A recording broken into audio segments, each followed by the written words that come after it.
Okay, so very good morning everyone. As you know, we are taking chapter number 1, how, when and where. In this chapter, we had studied about how important are dates. And after this, we had studied which dates. हमने पढ़ा था कि हम किस date के बारे में बात कर रहे हैं.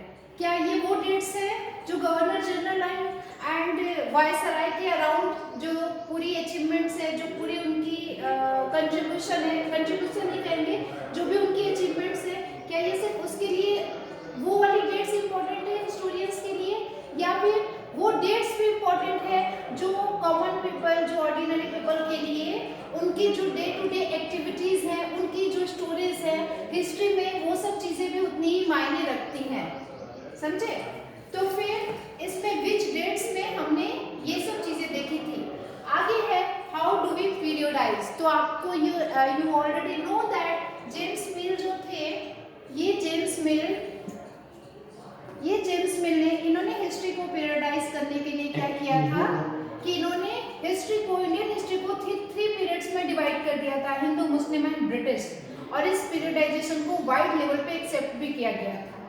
बट अब क्वेश्चन क्या है, नाउ क्वेश्चन इज कि जेम्स मिल ने हिस्ट्री को, इंडियन हिस्ट्री को ऐसे पीरियडाइज किया था. Excuse me, ma'am. Yes. Ma'am, when we able to question answer? Kshitiz Kumar Singh, I will tell you time क्या Ma'am.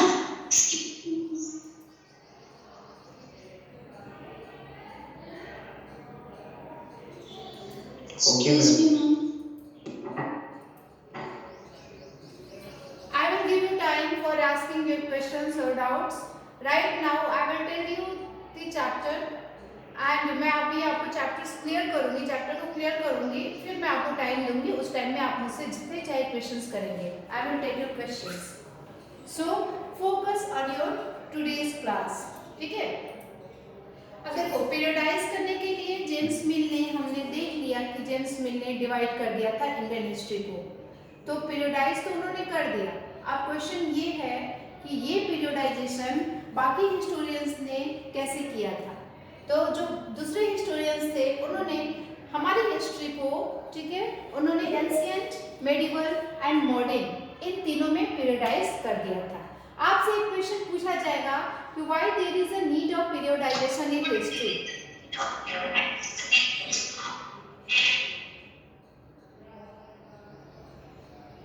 ठीक है, क्वेश्चन है why there is a need of periodisation in history. Clear?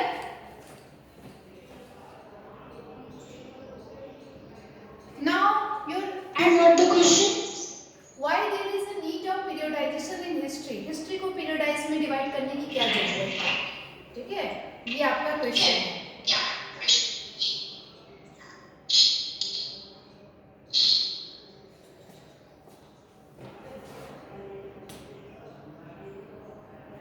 Ma'am, your voice is not clear.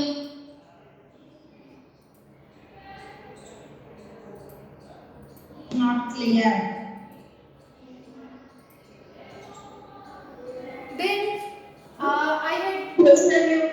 I had told you that what is colonial. Colonial क्या होता है ये मैंने आपको बताया था.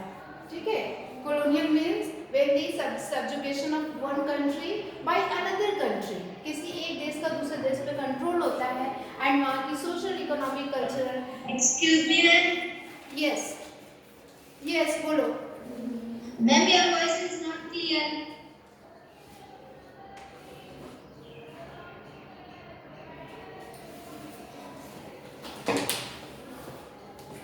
ओके, सो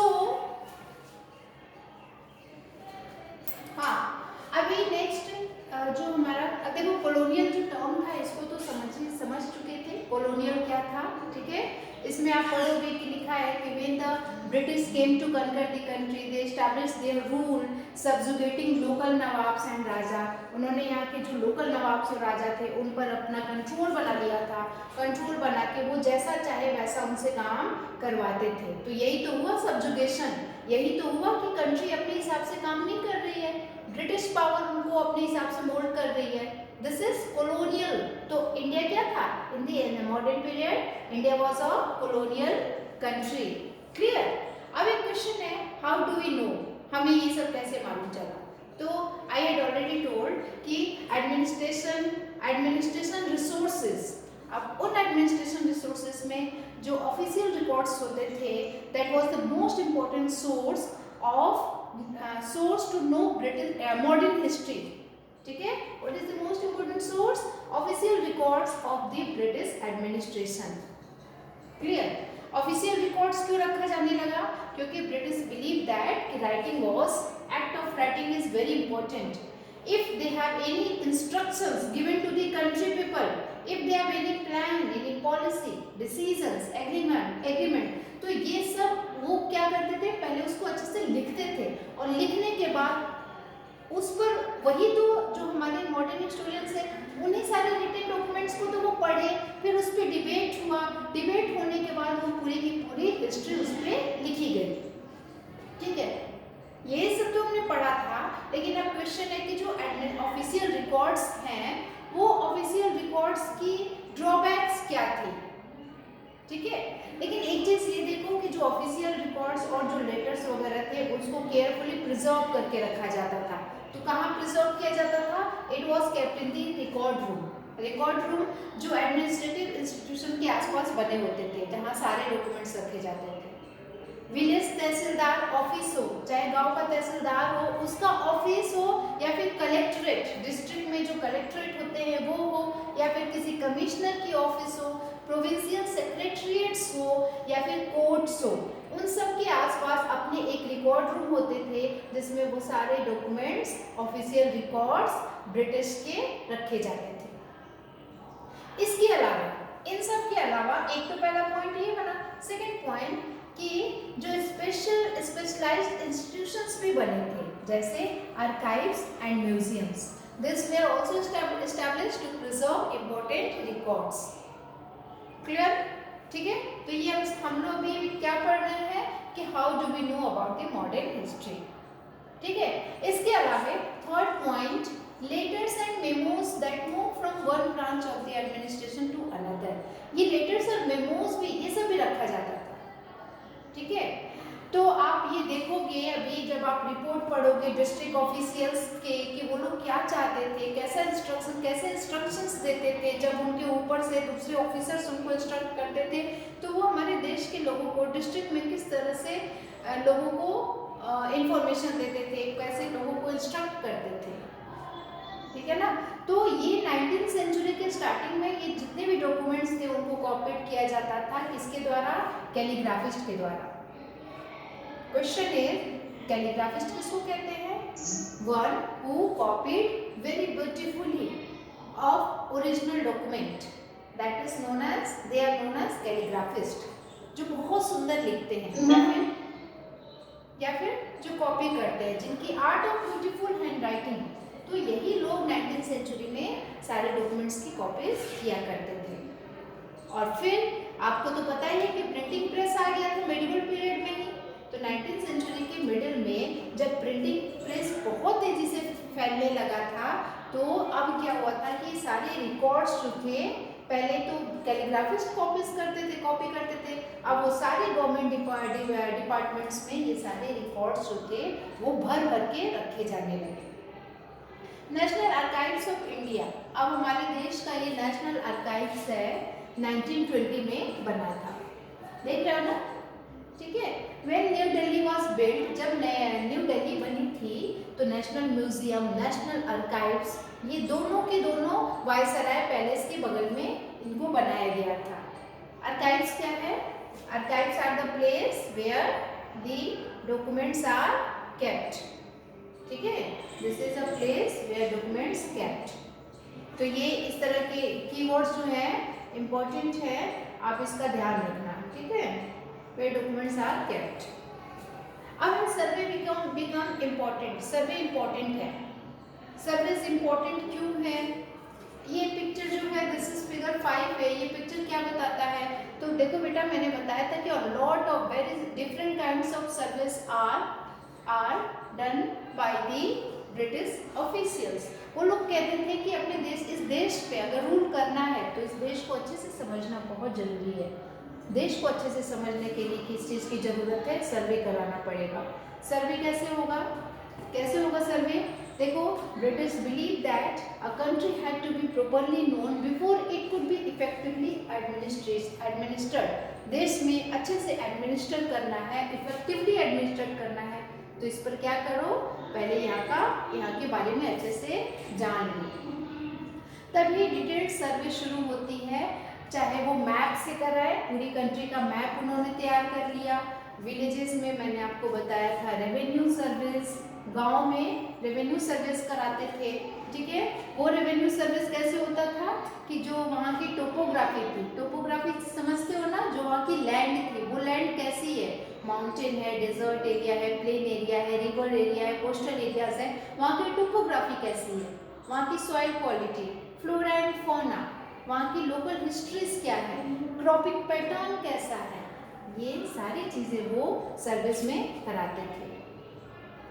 इससे ये पता चलता है कि वो, और अच्छा, ये रेवेन्यू सर्वे करा के उनको क्या बेनिफिट होगा, उनको एक्सक्यूज मी, उनको ये फायदा होगा कि उनको ये मालूम चल जाएगा ना कि किस गांव से उनको कितना रेवेन्यू कलेक्शन होने वाला है, अगर वो वहाँ की क्वालिटी को समझ जाते हैं तो, ठीक है। तो from the end of 19th century census, अब ये बेटा दूसरी जो सर्वे है जिसमें पॉपुलेशन काउंटिंग होती है। सेंसस का मतलब होता है जनगणना, पॉपुलेशन काउंटिंग। मैम क्या होता है? काउंटिंग, पॉपुलेशन की काउंटिंग होती है, जनगणना उसको हिंदी में बोलते हैं। तो एवरी 10 years पे सेंसस होता ही है, ठीक है।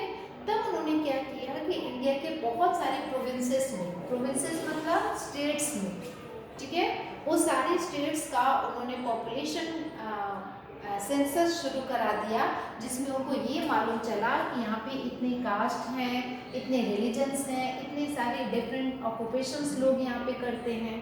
तो इस तरह से रेवेन्यू सर्वे करा के, सेंसस करा करके, और कुछ दूसरी सर्वेस भी थी जैसे बोटेनिकल सर्विस। बोटेनिकल सर्विस मतलब कि वनस्पतियों का सर्वे कराते थे, फॉरेस्ट में जाके उनको मालूम करना था कि किस जगह पे कौन सी प्लांट्स वहाँ पे ग्रो करती है, कौन सी वेजिटेशन है वहाँ पे। जूलॉजिकल सर्विस में क्या है, वो वहाँ के एनिमल्स के बारे में वहाँ पे पता उनको चल जाता था कि कितने नंबर में कौन कौन से एनिमल्स है, कौन कौन उनके यूज वाले हैं, ठीक है, वो कहाँ कहाँ एनिमल्स का यूज कर सकते हैं, कितनी varieties of flora and fauna है। आर्कियोलॉजिकल सर्विस क्या होता है कि इंडिया की जो हिस्ट्री है, उस हिस्ट्री में इंडिया की जो हिस्ट्री है वो हिस्ट्री कैसी है, क्या क्या है यहाँ पे, तो वो आर्कियोलॉजिकल सर्विस कराए थे। आपको मालूम होना चाहिए कि इसी आर्कियोलॉजिकल सर्विस के बेस पे 1921 में आपको जो सबसे पहला सिविलाइजेशन मिला था, that is Harappa and Mohenjodaro civilisation, जो आपको मालूम है ना कि आपकी फर्स्ट सिटीज जो है वो थी, डेवलप हुई थी, है ना, इंडस रिवर के किनारे। तो वो इस तरह के आर्कियोलॉजिकल सर्विस करा करके इन लोगों को मालूम चलता था कि इंडिया की ये भी हिस्ट्री है, इंडिया में पहला इस तरह का, इंडिया में मतलब इस देश में इस तरह का पहला शहर भी डेवलप हुआ था। एंथ्रोपोलॉजिकल सर्विस, ठीक है, फॉरेस्ट सर्विस, तो इस तरह की सर्विस करा करके उनको वहाँ की डिफरेंट काइंड्स ऑफ, वहाँ की जो चीज़ें थी उसके बारे में मालूम चल जाता था, ठीक है ना। तो अब क्वेश्चन था ना कि why the two survey become important. पहला ये सर्वे इम्पोर्टेंट क्यों था, क्योंकि ब्रिटिश बिलीव करते थे कि a country had to be properly known, अगर किसी देश को अच्छे से जानना है then it could be effectively administered. तो इस देश को अच्छे से एडमिनिस्ट्रेट करने के लिए, इस देश पर शासन करने के लिए इसको पहले अच्छे से जानना जरूरी है, और अच्छे से आप तभी जान पाओगे जब आप यहाँ पे डिफरेंट सर्विस कराओगे, जिसमें revenue service, census, botanical service, zoological service, archaeological service, इस तरह के सर्विस वो कराते थे। बेटा सारे टॉपिक्स में जितने भी इम्पोर्टेंट लाइन्स में मार्क कराती जाती हूँ, राउंड कराती हूँ, आप भी उसको साथ साथ करते चलो, ताकि जैसे इस चैप्टर को ओपन करोगे आपको एक डिटेल्ड आइडिया मिलेगा, तुरंत समझ में आ जाएगा। लेकिन एक चीज़ यहाँ पे ये है बेटा, अभी बस मुझे थोड़ा टाइम दो, फिर हम आपसे बात करते हैं। लेकिन इसके साथ ये जितने भी ऑफिशियल रिकॉर्ड्स थे, अब एक क्वेश्चन आता है कि इसके ड्रॉबैक क्या थी, ये official records, what official records do not tell, ये क्या नहीं बताती थी। तो मैंने आपको कल एक आइडिया दिया था ना, एक हिंट दिया था कि भाई ये सब तो ठीक है, सर्विस करा के आप सारी इंफॉर्मेशन यहाँ से ले रहे हैं, गुड, एडमिनिस्ट्रेशन करने के लिए, लेकिन क्या ये जो ऑफिशियल रिकॉर्ड्स इकट्ठा किया जा रहा है, दे टेल अस एवरीथिंग, क्या ये बताते हैं, they tell us what the official thoughts, क्या आपको ये मालूम चलता है? देखो यहाँ पे लिखा है what they were interested in and what they wish to preserve for posterity. These records do not always help. देखो बेटा ये लाइन देखो, these records do not always help us understand what other people in the country felt. देश के बाकी लोग भी तो हैं, वो देश के लोग क्या सोचते हैं, what lay behind their actions, वो जो एक्शंस करते हैं वो किस तरह के एक्शंस होते हैं और वो ऐसा काम क्यों कर रहे हैं। तो कॉमन पीपल के बारे में समझना, तो वो सारी चीजें ऑफिशियल रिकॉर्ड्स नहीं बताती थी, समझे? अब देखो यहाँ पे लिखा है for what we need to look elsewhere, तो अब ये कॉमन पीपल के बारे में हमें इंफॉर्मेशन कहाँ से मिलेगी? तो ये तो बहुत मुश्किल था, ये तो नहीं हो सकता है। Then we have diaries of people, people's की डायरी, अकाउंट्स ऑफ पिलग्रिम्स, ठीक है, जो पिलग्रिम्स हमारे देश में आते थे या एक राज्य से दूसरे स्टेट में जाने वाले जो पिलग्रिम्स थे, वो सब लोग अपनी जो भी अकाउंट्स लिखते थे या दूसरे कंट्री से आने वाले पिलग्रिम्स थे, उन्होंने जो लिख के गए थे उन सब के बारे में इन्होंने स्टडीड किया, ब्रिटिश हिस्टोरियंस ने स्टडीड किया, travellers, autobiographies of important personalities, जितने भी कंट्री के बड़े बड़े लोग थे, सोशल रिफॉर्मर्स थे, ग्रेट मैन थे हमारे देश के, उनकी जो ऑटोबायोग्राफीज थी उसके बारे में पढ़ करके ये मॉडर्न हिस्ट्री जो है उसको लिखी गई थी। इसके अलावा लोकल बाजार में पॉपुलर बुकलेट्स वगैरह भी बेची जाती थी। और आपको पता ही है कि आपका जो प्रिंटिंग प्रेस आया था, इसका टाइम पीरियड क्या है प्रिंटिंग प्रेस का, जरा सा मुझे बताना। And who was the inventor of printing press? हाँ, Gutenberg was the inventor, but what was the time period? Around mid 19th century, ठीक है, एग्जैक्ट टाइम पीरियड देख लेना। तो जैसे जैसे प्रिंटिंग स्प्रेड हुई, न्यूज़पेपर्स पब्लिश होने लगे, न्यूज़पेपर पढ़ के लोग पब्लिक डिबेट्स में बात करते थे, लीडर्स वगैरह सब आपस में एक दूसरे के आइडियाज शेयर करते थे, पोएट्स नोवेलिस्ट बात किया करते थे, ठीक है। तो इस तरह से क्या हुआ, लोग अवेयर होते गए, उनको मालूम चलता गया कॉमन पीपल सोचते क्या है, ठीक है। All this sources however were produced by those who were literate, तो जितने भी पढ़े लिखे लोग थे वो इस तरह की चीजें लिखते थे। From this we will not be able to understand, लेकिन इससे भी हमें ये नहीं मालूम चलता है हिस्ट्री में कि ट्राइबल पीपल क्या सोचते थे, पीसेंट्स क्या सोचते थे। हमें ये तो मालूम चल गया कि ऑफिशियल रिकॉर्ड्स ब्रिटिश अचीवमेंट्स की बात करती है, पोएट्स और पढ़े लिखे एजुकेटेड लोगों की ओपिनियन को तो हम समझ सकते हैं हिस्ट्री में, मॉडर्न हिस्ट्री में, but what about the experience of the peasants, about the experience of the workers in the mines और the poor on the street, जो गलियों में रहने वाले पुअर पीपल हैं, जो माइंस में काम करने वाले वर्कर्स हैं, उनकी एक्सपीरियंस का क्या, उनकी हिस्ट्री को कौन बताएगा। तो इस तरह से आप यहाँ देखते हैं कि जो हिस्ट्री है, हिस्ट्री केवल उनकी हिस्ट्री नहीं है जो रूलर्स हैं, हिस्ट्री केवल उनकी नहीं है जो कि एजुकेटेड पीपल है, ठीक है, हिस्ट्री उनकी भी है जो एक पुअर है, जो स्ट्रीट्स पे बैठा हुआ पुअर है, जो माइंस में काम करने वाले वर्कर्स हैं, ठीक है, पुअर पीपल, वर्कर पीपल, इन लोगों की जो फार्मर्स है, पीजेंट्स है, जो अनएजुकेटेड पीपल है, उन लोगों के बारे में भी पूरी की पूरी हिस्ट्री है, उनकी भी स्टोरी है। तो इन सब के लिखे हुए सोर्सेस से मॉडर्न हिस्ट्री क्रिएट किया गया और इस तरह से आपको ये भी मालूम चला कि हिस्ट्री को वाइड लेवल पे देखा जाता है, वाइड लेवल पे देखा जाता है, ना कि सिर्फ राजा ने कौन सी लड़ाई लड़ी, उनके कौन से बेटे हुए, कितने बेटे हुए, उनको क्राउन कब पहनाया गया, ठीक है। इसके अलावा भी हिस्ट्री में बहुत सारी चीज़ें हैं जो बहुत ज़्यादा इम्पोर्टेंट है। तो आई थिंक कि आपको ये सब चीज़ें समझ में आ रही है। ये can be done if you make a little bit of effort. When you read this book, you will see how this can be done. तो ये पूरा का पूरा आपका एक इंट्रोडक्टरी पार्ट था कि नेक्स्ट जो चैप्टर्स है उसके, कि आप आगे के चैप्टर्स में इन कॉमन पीपल के बारे में, इन वायसराय माउंटबेटन और गवर्नर जनरल्स के बारे में पूरे चैप्टर में क्या समझेंगे, उसके बारे में मॉडर्न हिस्ट्री में आपका ये एक इंट्रोडक्टरी चैप्टर था। अच्छा, एक क्वेश्चन है यहाँ पे, let's imagine that you are a historian wanting to find out about how agriculture changed India into a remote tribal area after independence। अब देखो, मान लो कि आप एक हिस्टोरियन हो। हिस्टोरियन का काम क्या होता है? राइटिंग हिस्ट्री लिखना। अब आपको हिस्ट्री लिखनी है, वो हिस्ट्री कब की लिखनी है? After independence. India after independence में जो ट्राइबल पीपल थे, जो पहले इंडिपेंडेंस के पहले जो एग्रीकल्चर होता था और बाद में इंडिपेंडेंस के बाद जो एग्रीकल्चर हुआ उसमें क्या चेंजेस आया, समझना है। तो पहले लोग कैसे एग्रीकल्चर करते थे कॉलोनी पीरियड में, और बाद में आफ्टर इंडिपेंडेंस एग्रीकल्चर में क्या चेंजेस आया। Find out about how agriculture changed in the remote tribal area after independence। clear? तो इसको क्या करें? इसको हम करेंगे, इमेजिन करना है ना, homework. This is your homework. Clear? इसके बाद लेट्स डिस्कस में हमने ये सारी चीजें थी, 3 क्वेश्चंस है, ठीक। लेट्स डू में can you think of example of survey in your world today. आज देश में आज पूरी दुनिया में can you think of example of surveys. बताओ कैसे कैसे सर्वेस होते हैं पूरी दुनिया में आज के टाइम में। इस क्वेश्चन को आप देखें, example of surveys in your world today.